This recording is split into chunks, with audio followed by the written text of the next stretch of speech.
السلام عليكم ورحمة الله وبركاته. إن الحمد لله نحمده ونستعينه ونستغفره ونعوذ بالله من شرور أنفسنا ومن سيئات أعمالنا. من يهده الله فلا مضل له ومن يضلل فلا هادي له. وأشهد أن لا إله إلا الله وحده لا شريك له، وأشهد أن محمدًا عبده ورسوله.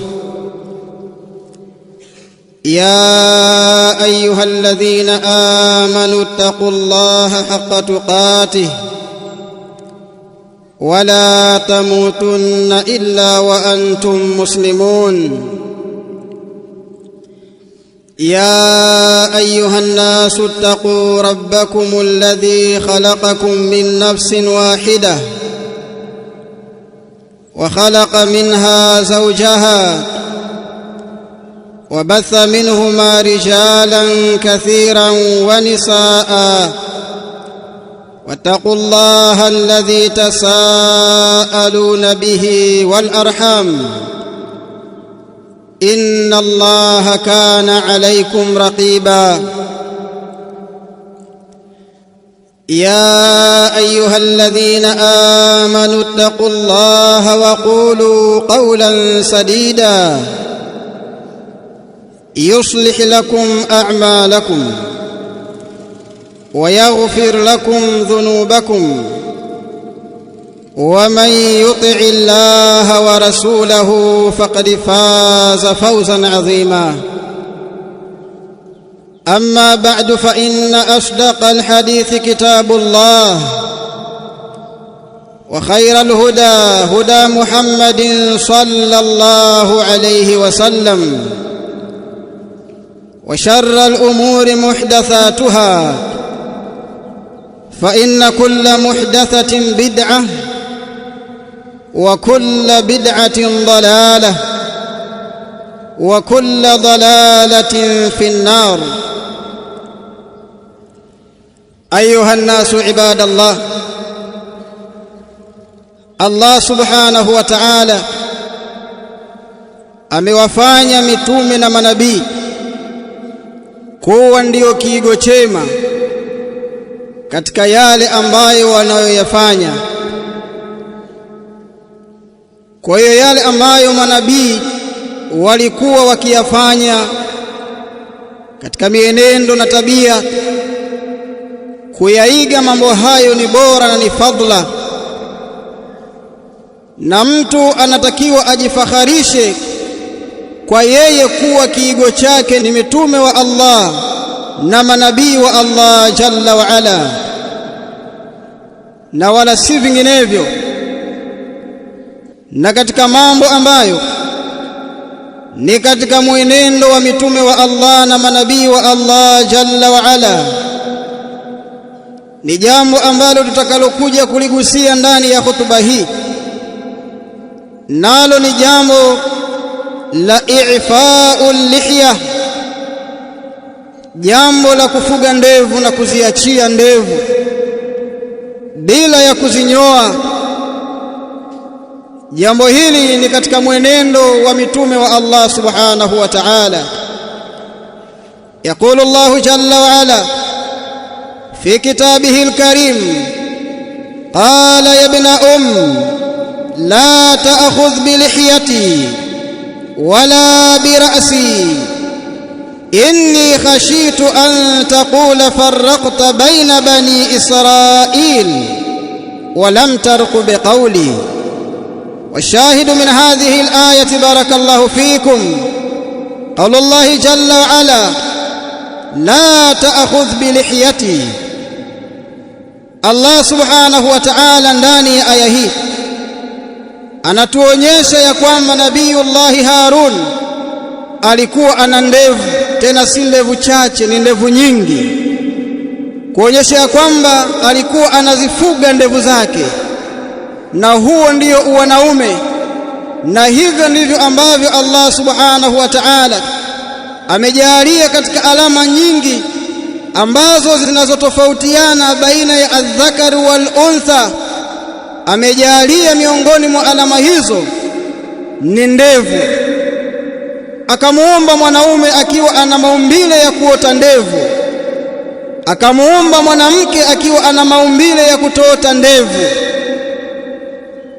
Kwa mitume wa Allah subhanahu wa ta'ala, kama tulivyoona katika aya hii, Nabiyullahi Harun alikuwa ameziachia ndevu zake, na zilikuwa ni nyingi kiasi ya kwamba ndugu yake Musa alayhi salam aliweza kuzishika na kumvuta kichwa chake.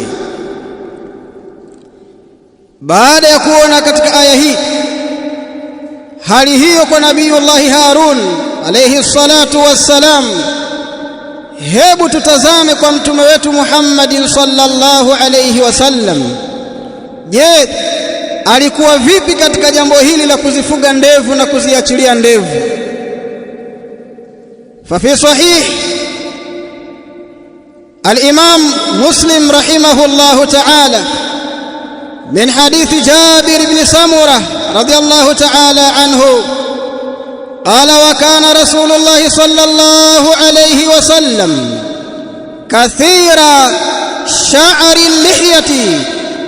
Jabir ibn Samurah radiyallahu ta'ala anhu anaielezea hali ya bwana mtume sallallahu alayhi wasallam ya kwamba alikuwa ni mwingi wa nywele za ndevu.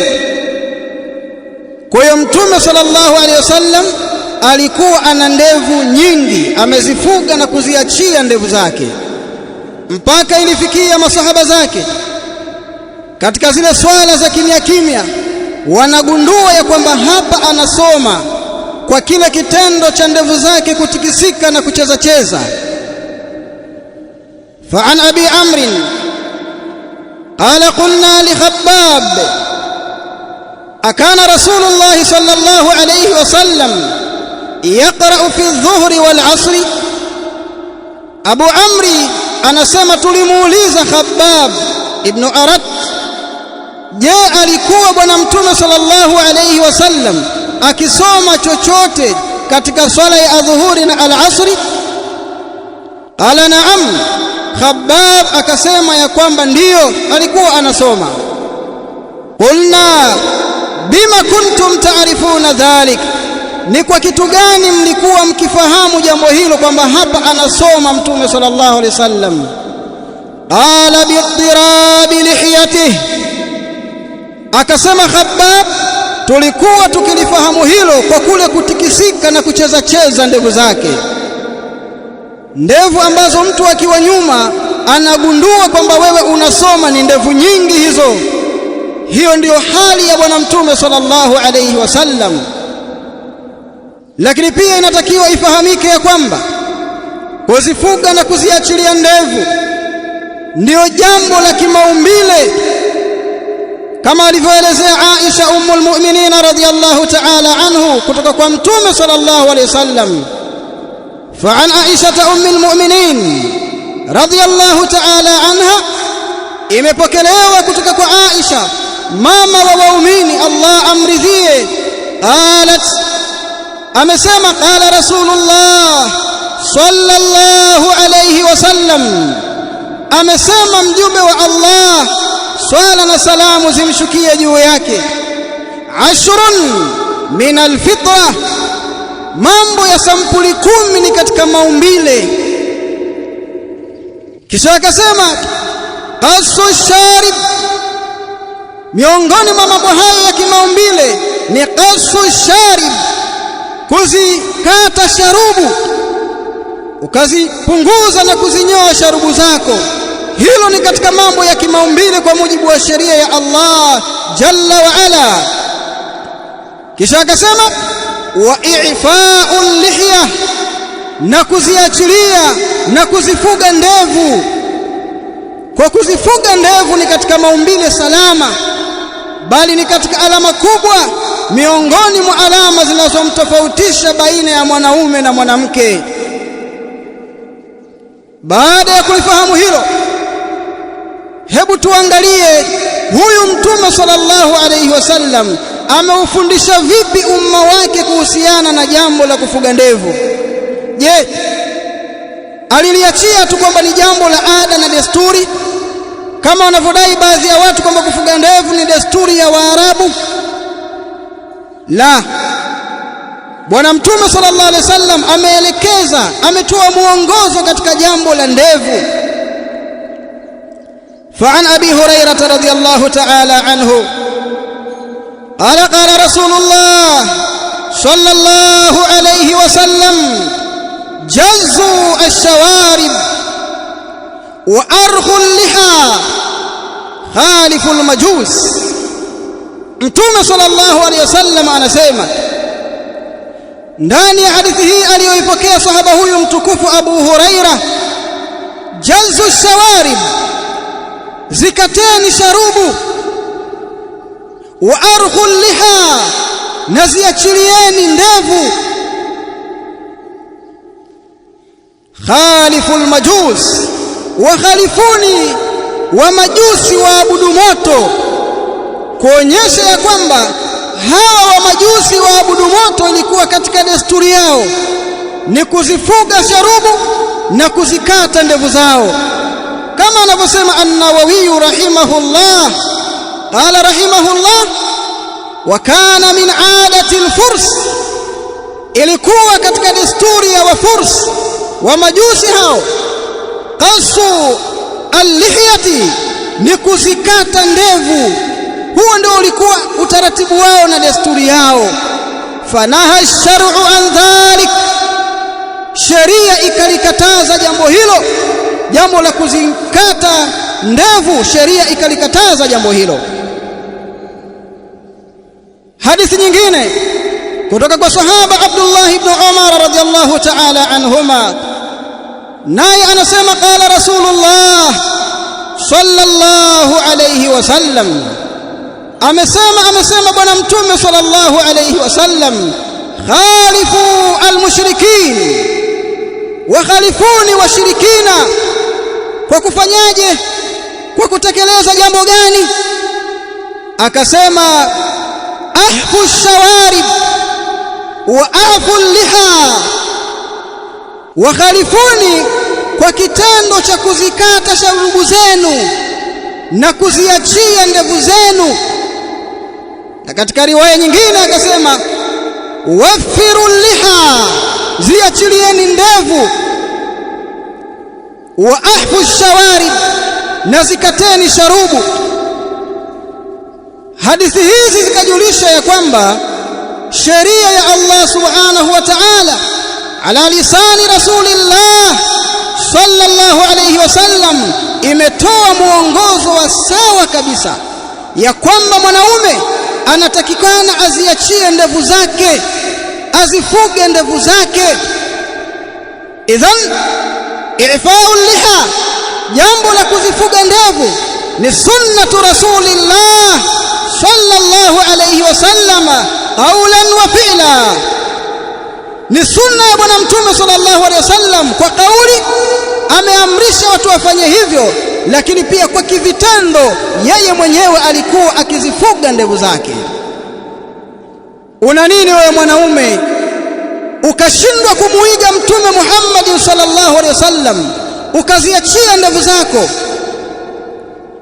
Kwa ndugu zangu ni Waislamu, katika mambo mnatakiwa muyafahamu ni kwamba jambo la kuziachia na kuzifuga ndevu ni utaratibu uliowekwa katika sheria ya Allah subhanahu wa ta'ala ala lisani Rasulillah sallallahu alayhi wasallam. Pengine mtu akasema huo ni uelewa wa mawahabi, wao ndio wanaofuga mijidevu. Hapana. يقول النووي رحمه الله في شرح مسلم, الإمام النووي رحمه الله katika sharhi yake ya kuisherehesha sahihi Muslim, wal mukhtar tarkuha ala haliha wa la yata'arradu laha bitaksiri shay' aslan. Al-Imam an-Nawawi rahimahullah anasema jambo lililochaguliwa katika madhhabu hiyo, ndio madhehebu ya al-Imamu Ash-Shafi'i na huo ndio mtazamo uliochaguliwa katika madhhabu ya Ash-Shafi'iyya, ndio kauli ya sawa katika madhhabu. Ni ipi hiyo? Ni tarkuha ala haliha, ni kuziachia ndevu katika hali yake ile ile, zimeota ziache katika hali yake ile ile. Wala yataarradhu laha, na wala asizitokezee bitaksiri shay aslan, kwa kupunguza chochote aslan, ziache hivyo hivyo zilivyo. Huo ndio mtazamo wa sawa. Kwa hiyo sio mtazamo wa mawahabi kama wanavyodai baadhi ya wanyoa ndevu, bali ni sunna ya Bwana Mtume sallallahu alaihi wasallam, ni utaratibu wa mitume wa Allah jalla wa ala, ndio mwenendo wa masahaba na wanawachuoni rahimahumullah, kama alivyoelezea al-Imam an-Nawawi rahimahullah. Ndugu zanguni Waislamu, tabia ya kuzikwangua ndevu, mtu akabaki na kipara, amezikwangua ndevu akabakia ana kipara cheupe, utaratibu huo lam yubihu ahadun min al-ulama, hakuna yeyote katika wanawachuoni aliyeuhalalisha utaratibu huo. Mmoja katika wanawachuoni Al-Qasimi Al-Hanbali rahimahullah ameandika kitabu chake risala kuhusiana na uharamu wa kunyoa ndevu. Ndani ya risala ile akasema, waqala fi durri wa amma al-akhdhu minha, ama kuchukua katika hizo ndevu kwa maana kuzinyoa, wa hiya duna al-qabdati, ili hali ziko chini ya mkamato wa mkono, kama yafaluhu baadhi al-maghariba, kama wanavyofanya baadhi ya watu wa magharibi, wazungu na wengineo. Wa mughannathatu rijal, na wale wenye kujifananisha na wanawake katika wanaume. Falam yubihu ahadun, jambo hilo hajalihalalisha yeyote katika wanawachuoni. Kwa nyinyi wanyoa ndevu mliokuwa mmekataa umbile la Allah kwenu nyinyi la kujifananisha na wakina mama, umbile la Allah kwenu nyinyi la kutozinyoa ndevu zenu na kuziachia ziwe zinakuwa, mmeutoa wapi utaratibu huu kama sio kuwaiga wa majusi? Mmeutoa wapi utaratibu huu kama sio kuwaiga washirikina? Kama alivyosema Bwana Mtume sallallahu alaihi wasallam, khalifu almushrikin, khalifu almajus. Kwa huo ni utaratibu nyewe mmeutoa huko, na wala sio utaratibu katika Uislamu. Baadhi yao utawasikia wakisema, jambo hili la kufuga ndevu ni sunna tu, ni sunna tu. Yaqulu al-allama Abu Shama rahimahullah, Abu Shama rahimahullahu ta'ala, kama alivyonukuliwa na al-Imam Ibn Hajar al-Asqalani rahimahullah fi al-Fath, anasema waqad hadatha qaum, na kwa hakika wamezuka watu fulani hivi, yahliquna lihahum, wanaozikwangua kabisa, wanaozinyoa kabisa. Alhalqu ni kunyoa kipara, yahliquna lihahum, wanazinyoa vipara ndevu zao. Wa huwa ashaddu mimma nuqila anil majus min annahum kanu yakusunaha, na kitendo hicho cha kuzikwangua ndevu mpaka ukabaki na kipara ni kibaya zaidi kuliko kile kitendo kilichonukuliwa kwa mamajusi, kwa sababu wao walikuwa wanazikata tu, hawazimalizi zote. Sio maneno yangu, ni maneno ya al-Imam al-Allama Abu Shama rahimahullah. Kwa jambo la kuzinyoa ndevu sio utaratibu wa kidini, na ndio maana al-Allama Muhammad ibn Adam al-Ethiopi rahimahullah akathibitisha ya kwamba msimamo wa uharamu wa kunyoa ndevu ndio msimamo wa al-Imam Shafi'i rahimahullah. يقول رحمه الله: والحق أن حلق اللحية حرام، وهو الذي نص عليه الشافعي في الأم. na haki ni kwamba kuzinyoa ndevu ni haramu, na hiyo ndiyo nasi, andiko la wazi alilolitaja al-Imam Shafi'i rahimahullah katika kitabu chake al-Umm. Huenda tukiyasema haya wakasema hao ni mawahabi ndio wenye mtazamo huo. La wallah, kullu man arafa al-haq, kila aliyetambua haki na hajabadilishwa fikira zake na wa magharibi na makufar, huyo anatambua wazi ya kwamba jambo la kunyoa ndevu ni jambo ambalo wanawachuoni wale al-aimmatul arba'a wote wamewafikiana juu ya uharamu huo, ni haramu. Sasa hebu ni wanukuu watu wawili ambao wanaitwa ulamaul Azhar al-Sharif. Mmoja katika wao anaitwa Mahmud ibn Muhammad as-Subki, ameandika kitabu chake akisherehesha Sunan Abi Daud. Ndani ya kitabu tahara, wakati anasherehesha hadithi za ndevu, akasema falidhalik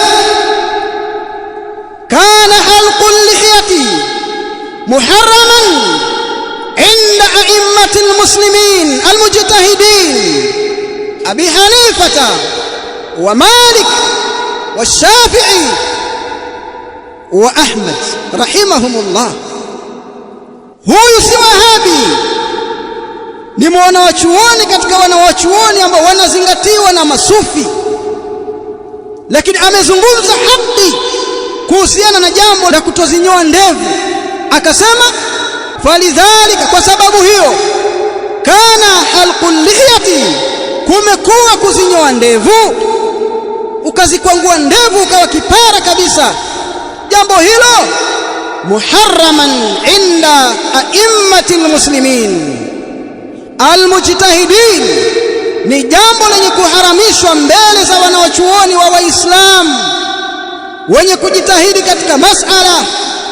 Abi Hanifata, Abu Hanifa wa Malik na Imamu Malik, wa Shafi'i na Imamu Shafi'i, wa Ahmad na Imamu Ahmad rahimahumullahu ta'ala. Anaweza akaja mtu akakurupuka akasema huenda huyo amekosea katika kunukuu, na mnukuu mwingine ambaye anafahamika kama Mahfuz Ali, naye ni katika wanawachuoni wa Azhar maarufu, wanawachuoni wa miaka ya 90 huko, naye ameandika kitabu chake kinachoitwa Al-Ibda'. Ndani ya kitabu kile akasema waqad ittafaqat al-madhahib al-arba'a, na kwa hakika zimeafikiana madhehebu nne, ala wujubi tawfiri al-lihiyati, juu ya uwajibu wa kuzifurisha, kuziachilia ndevu, kuzifuga ndevu, wa hurmati halqiha, na juu ya uharamu wa kuzinyoa ndevu. aqulu ma tasma'un wa astaghfirullah li wa lakum. Alhamdulillah wassalatu wassalam ala rasulillah wa ala alihi wa sahbihi wa sallam tasliman kathiran, amma ba'du. Ndugu zanguni Waislamu, kitendo cha mwanaume kufuga ndevu zake na kuziachilia ndevu zake, hiyo ni katika alama kubwa kabisa inayokutofautisha wewe na dada yako, wewe na mke wako, wewe na shangazi yako, wewe na wengineo wengi katika akina mama. Hiyo ni katika ishara kubwa zenye kuwatofautisha jinsia hizi mbili, na ndio maana Bwana Mtume sallallahu alaihi wasallam akalielekeza jambo hili kisheria lifanywe vipi. Ziko nywele ambazo zinatakiwa zinyolewe, ziko kama vile natful ibti, kunyoa nywele za kwapani, kunyoa nywele za sehemu za siri, hizo zinanyolewa. Huo ndio utaratibu wa kisheria. Aliyeyafundisha hayo ni ar-Rasul sallallahu alayhi wasallam. Kwa hiyo kama wataka kunyoa nyoa hizo, ndevu ziachie. Lakini cha ajabu ni kwamba baadhi ya watu sasa hivi wamekuwa na muamko wa kuzifuga ndevu. Ukiangalia mitaani uko utakuta vijana wengi wafuta bangi, wahuni, wamezifuga ndevu zao. Wanamwiga nani katika hilo? Wanamwiga Rasulullah sallallahu alaihi wasallam? La wallah, hawajaamua kumwiga Mtume sallallahu alaihi wasallam. Wanawaiga wale watu maarufu kiulimwengu waovu, wasanii mbalimbali, waigizaji mbalimbali. Kwa mmeacha kumwiga Rasulullah sallallahu alaihi wasallam, mwawaiga watu waovu kabisa. Ni jambo la kusikitisha kabisa. Inatakikana tuwafundishe watoto wetu wajue ya kwamba kufuga ndevu ndio wanaume, ndio arrujula, na kuzikata na kuzinyoa ndevu ndiyo ishara ya wewe mwanaume kujifananisha na wanawake. Na ndio maana wanawachuoni wana maneno makali sana dhidi ya wale watu ambao wanaozikwangua ndevu zao. Kwa kumalizia, ndugu zangu ni Waislamu, ipo khilafu ndogo kabisa kwamba je, ndevu zako zikiwa ndefu mno kiasi ya kwamba kwa yule mtu ambaye mwili wake ni mkubwa, kiganja chake ni cha wastani, mtu ambaye ni mu'tadil, akizishika zile ndevu zake zinakuwa zinazidi zaidi ya ule ukamataji wake wa zile ndevu. Baadhi ya wanachuoni wakaona kwamba kama ni nyingi kiasi hicho, unaruhusiwa kuzipunguza zile zilizozidi. Baadhi ya wanachuoni wakaona hivyo. Lakini sasa hawa tunaowaona huku mtaani, hawa wanaoitwa ni mashekhe, wanaoitwa ni maulamaa, wao wanazinyoa kabisa ndevu zao. Kwa hata katika hiyo khilafu pia hawaingii, sababu wao wanazikwangua kabisa ndevu zao. Utakuta wakisema Abdullah ibn Umar kana idha hajja qabada lihiyatah, alikuwa akienda katika ibada ya haji au umra anazikamata ndevu zake, zile zilizozidi anazipunguza. Naam, jambo hilo ndilo ambalo lipo katika khilaf, ndilo ambalo lipo katika vitabu vya wanachuoni. Sasa wewe mwenzangu na mie, vijidevu vyenyewe havifiki hata robo ya kiganja, kila saa unashika kioo wazikwangua. Utaratibu huo umeutoa wapi? Na ndio maana wanawachuoni wakasema waqad hadatha qaumun, wamezuka watu, kwa sababu haukuwepo utaratibu huo katika mfumo wa dini ya Allah. Kwa ndugu zangu ni Waislamu, ya kuzungumzwa ni mengi kuhusiana na jambo hili la kufuga ndevu, lakini kwa kumalizia tutaishia hapa kwamba tutoke na kufahamu ya kwamba wale wenye kuzifuga ndevu zao yaktadun bil anbiya war rusul, wanawaiga mitume wa Allah na manabii wa Allah. Na wale wanaozinyoa na kuzikwangua ndevu zao, wale wanawaiga na kuwafuata wa majusi, washirikina na wengineo katika kufar. aqulu ma tasma'un wa astaghfirullah li wa lakum wa subhanaka allahumma bihamdik ashhadu an la ilaha illa ant astaghfiruka wa atubu ilayk.